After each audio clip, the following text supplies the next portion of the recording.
El mercado se enfrenta a varios elementos importantes: un gran estímulo en China, bajadas de tipos, cambio de la política monetaria y un entorno en el que empieza a hablarse de riesgo de recesión, porque por eso se bajan los tipos, ¿no? Se bajan los tipos porque la economía no va tan bien como nos puede indicar bueno, pues las noticias que vemos en los titulares. Para hablar de todo ello, ¿quién mejor que mi buen amigo Gustavo Martínez? ¿Cómo estás? Muy bien, encantado de estar contigo. Muy bien, encantado de estar Muy bien. Oye, ¿cómo ves la situación? Hemos visto una bajada de tipos sorpresa por parte de la Reserva Federal. ¿Qué nos está diciendo todo esto?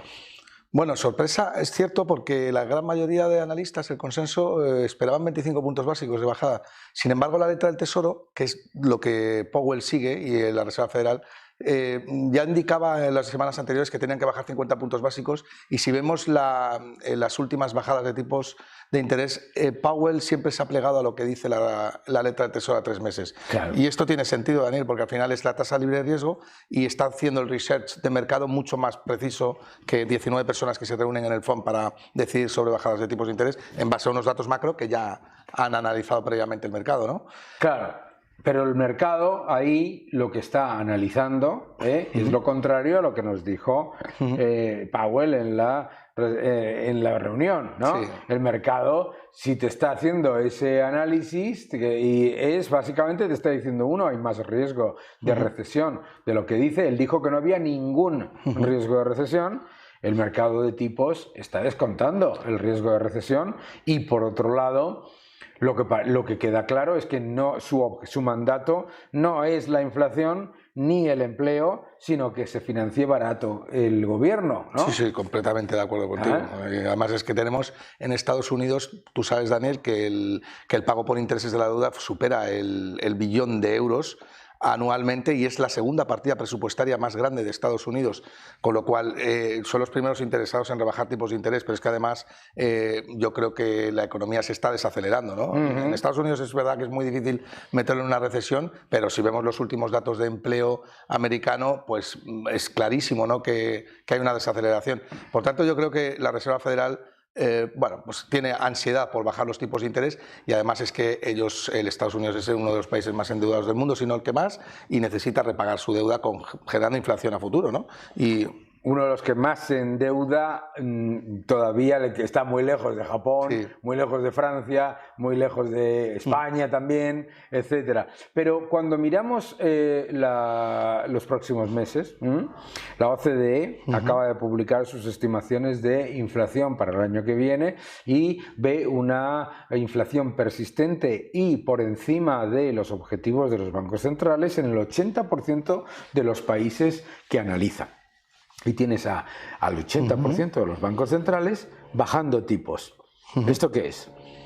Bueno, pues yo creo que es represión financiera, Daniel. Claro. Lo has comentado tú muchas veces en muchos programas, ¿no? El mundo está abocado a vivir represión financiera. Esto es, para quien no lo entienda, tipos de interés por debajo de la inflación. Por tanto, si tienes moneda fiat, yo te la secuestro, claro, te la quito, y por eso hay otros sustitutos monetarios como el oro, pues que están subiendo pues, de una manera que no se veía desde los años 70, en 50 años, ¿no? Y eso es lo que es. O sea, al final el gobierno, lo que muchas veces has dicho tú, Daniel, pues el socialismo finge proteger aquello que protege, y luego al final lo que es el peor enemigo del que menos tiene, ¿no? Claro. Porque nosotros al final pues tenemos la capacidad suficiente de invertir y protegernos contra la inflación, tenemos conocimientos de mercados financieros y nos podemos anticipar a estos escenarios, pero la gran mayoría no tiene este tipo de información, salvo lo que puedan estar viendo, y es peligroso, ¿no? Claro. Yo creo que el mundo se dirige como mínimo a una estanflación, ¿no? Sí, bueno, claro, por un lado, obviamente te dicen, no, hombre, Daniel, si está bajando la inflación, bueno, sí, está bajando la inflación, pero díselo tú a la gente a la que se le ha acumulado una inflación del 20 y tantos % en 4 años, ¿no? Y segundo, te dicen, bueno, y el crecimiento económico, pues si se bajan los tipos, aumentará. Pero al final resulta que en las bajadas de tipos al único al que benefician de verdad es al gobierno, ¿no? Sí, sí, que es el mayor endeudado. Claro. El mayor endeudado. Entonces, la inflación siempre beneficia al... Entonces, tú ahí lo que comentas es, sube el oro, suben los activos de riesgo, Y lo que nos demuestra de nuevo es que la percepción, que es muy habitual entre los inversores, de que hay un enorme riesgo en la bolsa, que hay mucha incertidumbre, etcétera, a mí me parece que incertidumbre las hay, pero lo que hay es una gran certidumbre, que es que te van a destruir el poder adquisitivo de la moneda, ¿no? Hombre, yo creo que el gran riesgo está en no invertir, porque además la bolsa, hay muchas empresas que tienen la capacidad suficiente como para trasladar la curva de costes a beneficios y por tanto protegerse de la inflación, ¿no?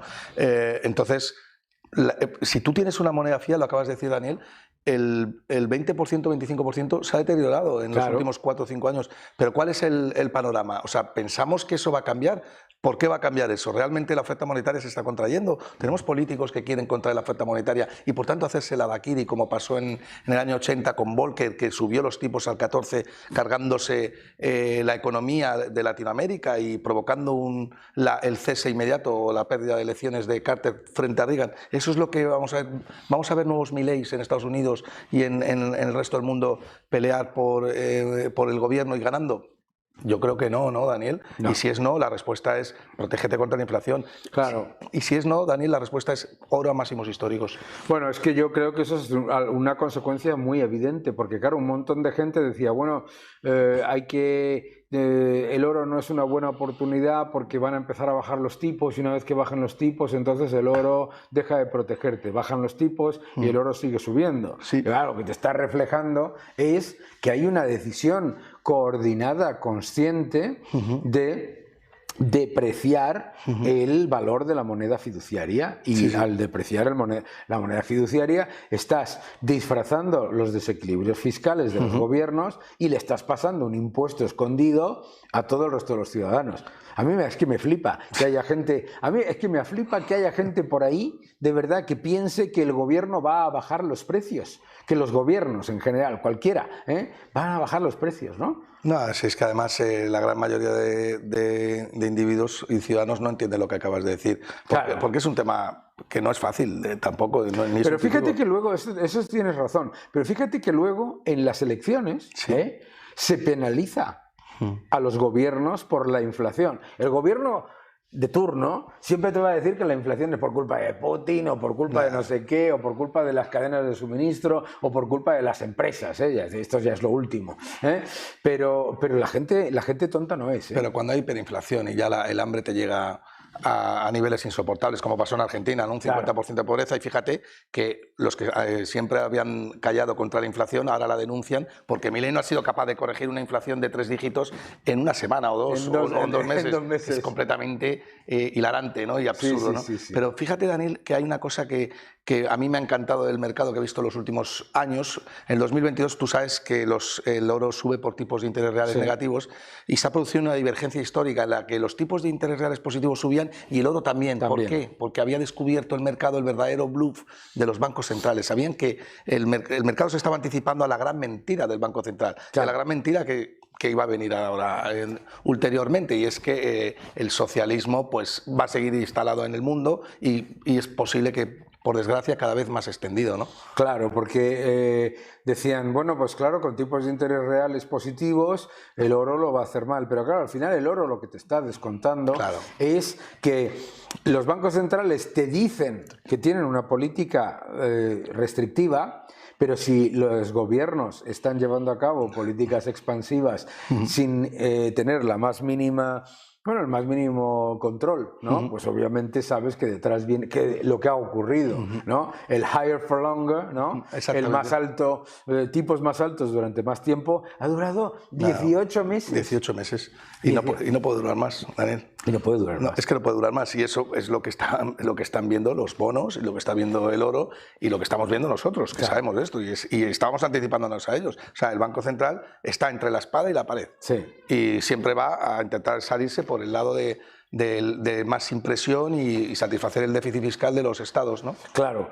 Yo efectivamente, lo único que veo, porque claro, lo único que veo es que la situación va a ir a peor, Sí. porque la gente, es verdad, sí le presta atención y dice, bueno, es que la deuda es muy alta, el déficit es muy alto, está muy bien como análisis, pero muy poca gente le presta atención a los pasivos no financiados por parte de los estados, ¿no? O sea, los compromisos a los que ya se han comprometido, efectivamente, y que no han financiado todavía. Y estamos hablando, en España es el 500% del Producto Interior Bruto, en Francia es el 400%, en Alemania es el 200 y pico, en Estados Unidos, que es el país que menos tiene todavía, es del 100%, pero creciendo. O sea, eso es inflación, destrucción del poder adquisitivo de la moneda, futuro, ¿no?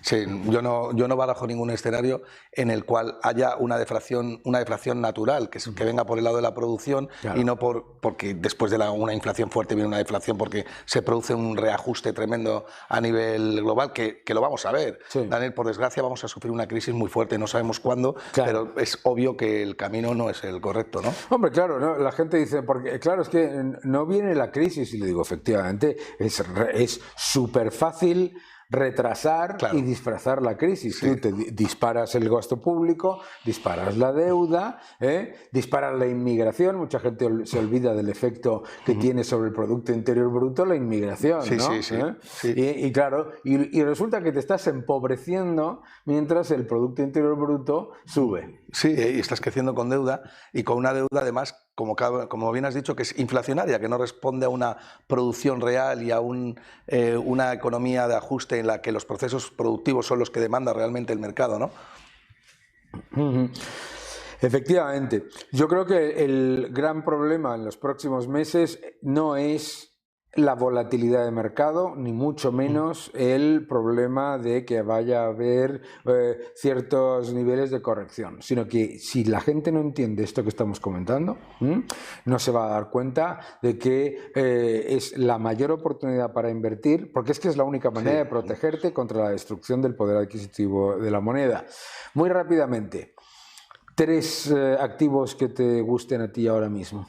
Bueno, o activos o empresas o lo que te apetezca. Bueno, yo hablaría más de... es obvio que, aunque sea reiterativo, el oro creo que es el activo más importante de los próximos 5 años. Y esto, fíjate, Daniel, que es un poco osado decirlo, pero bueno, lo hemos dicho aquí muchas veces, y el oro ya lleva un 40% de subida en un año, con lo cual ya algo de credibilidad estamos ganando, ¿no?